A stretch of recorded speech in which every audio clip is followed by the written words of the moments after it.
O meu nome é Francisco Felipe Lima Ferreira. Estou aqui apresentando o trabalho de eletromagnetismo 3 do professor HC. Vamos dar início falando sobre alguns materiais do magnetismo, né? Vamos falar sobre o paramagnetismo, o ferromagnetismo e o diamagnetismo, né? O paramagnetismo, como a gente estuda o magnetismo, como conhecer a nossa experiência diária, ele é um ramo importante, mas especialmente ele é muito especial, né? No assunto que vamos entrar após em ferromagnetismo, né? E assim, vamos analisar uma forma mais fraca de magnetismo, assim, menos familiar, chamado paramagnetismo, né? Que são esses materiais que a gente está dando início, né? Na maioria dos átomos e íons, os efeitos magnéticos do elétron, incluindo o que devem ser aos spins e aos movimentos orbitais, anulam-se exatamente, né? Eles se anulam-se. De modo que o átomo e o íon é não magnético. Isto é válido para gases raros. Alguns gases que temos na natureza que são raros de encontrar, né? Que constituem o cobre, entre outros átomos e íons, né? Os efeitos magnético-elétricos, eles se anulam, né? Então, o que podemos dizer? Dentro do o paramagnetismo consiste na tendência que os dipólos magnéticos atômicos têm a se alinhar paralelamente com o campo magnético externo. Mas que campo magnético externo vai ser esse? Vai ser... A gente vai ter a partícula, né? Então, o nosso alinhamento, ele terá um alinhamento paralelo, né? Sabem que é paralelo, né? O campo magnético que vai ser externo do que a gente está trabalhando, né?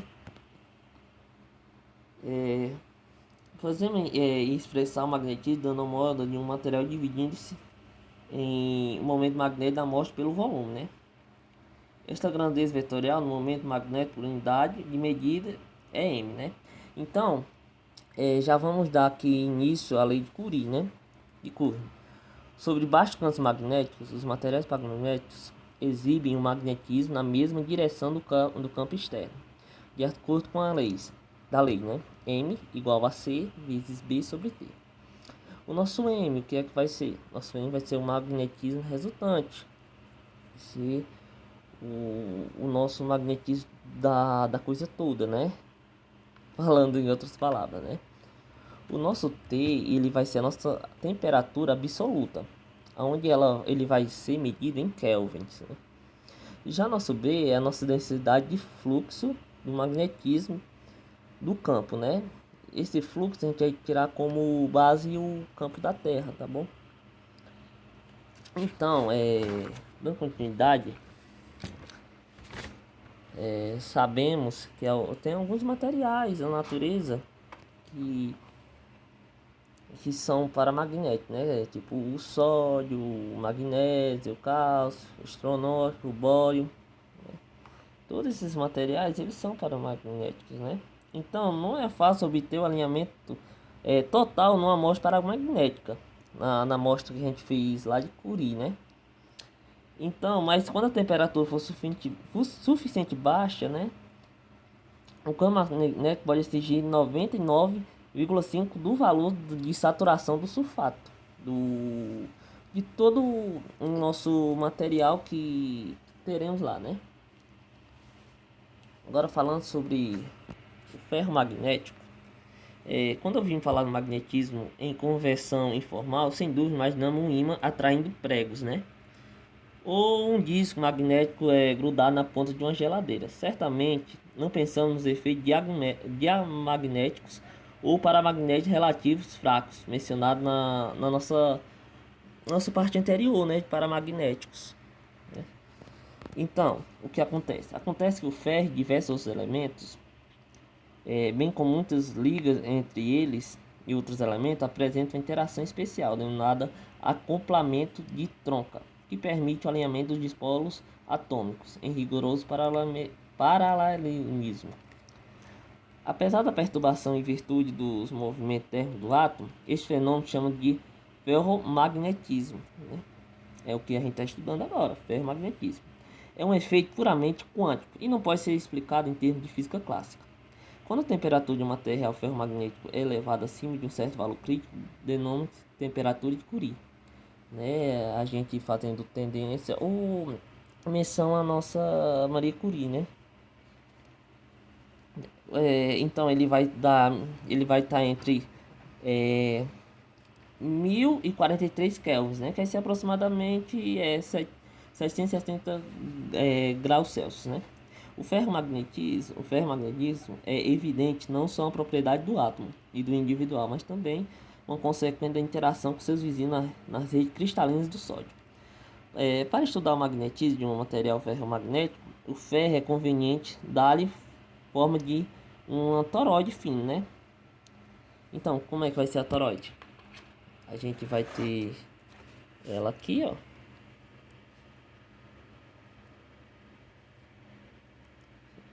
Tá meio fio o desenho. Vamos supor que é um círculo, né? Aqui tem nossos campos paralelos, né? Paralelos, né? Então, vamos ter o nosso fluxo V igual a vezes I π, né? Onde a gente B seria o campo dentro, né? O campo dentro, né? Da nossa aqui, do nosso ferro magnético, né? Também o nosso vizinho seria a corrente, né? Ali seria a nossa constante da Spira, né? E assim a gente consegue chegar, né? A ideia do que é, né? Então, o magnésio básico pelo qual as matérias formam ímãs permanentes ou são atraídos por ímãs, né? O que quer dizer? É que existem materiais, né, que eles vão formar um tipo de ímã permanente também vão ser atraídos por ímãs, né? Esses X materiais, né? Então a gente acaba de ver o que é o ferro magnético. Agora no diamagnetismo, talvez a observação mais antiga da eletrostática esteja relacionada ao fato de que pedacinhos de papel desses carregados são atraídos por uma barra carregada ao ser colocado no campo elétrico não uniforme, próximo à extremidade da barra. As moléculas de papel não possuem dipolos elétricos intrínsecos e podemos explicar esta atração em termos de um dipolo induzido no papel pela ação do campo elétrico externo. O efeito semelhante ocorre, esse efeito semelhante,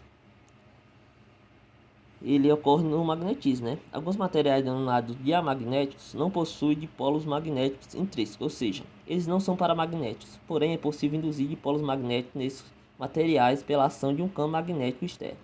Se uma amostra desse material for colocada num campo magnético não uniforme nas vizinhanças de um polo de um ímã forte, uma força magnética muito fraca atuará sobre a amostra. Contudo, diferentemente do caso elétrico, a amostra, uma vez de se atrair em direção ao polo do ímã, será repelida. Atribuindo essa diferença de comportamento entre os casos elétricos e magnéticos ao fato de dipolos elétricos induzidos apontam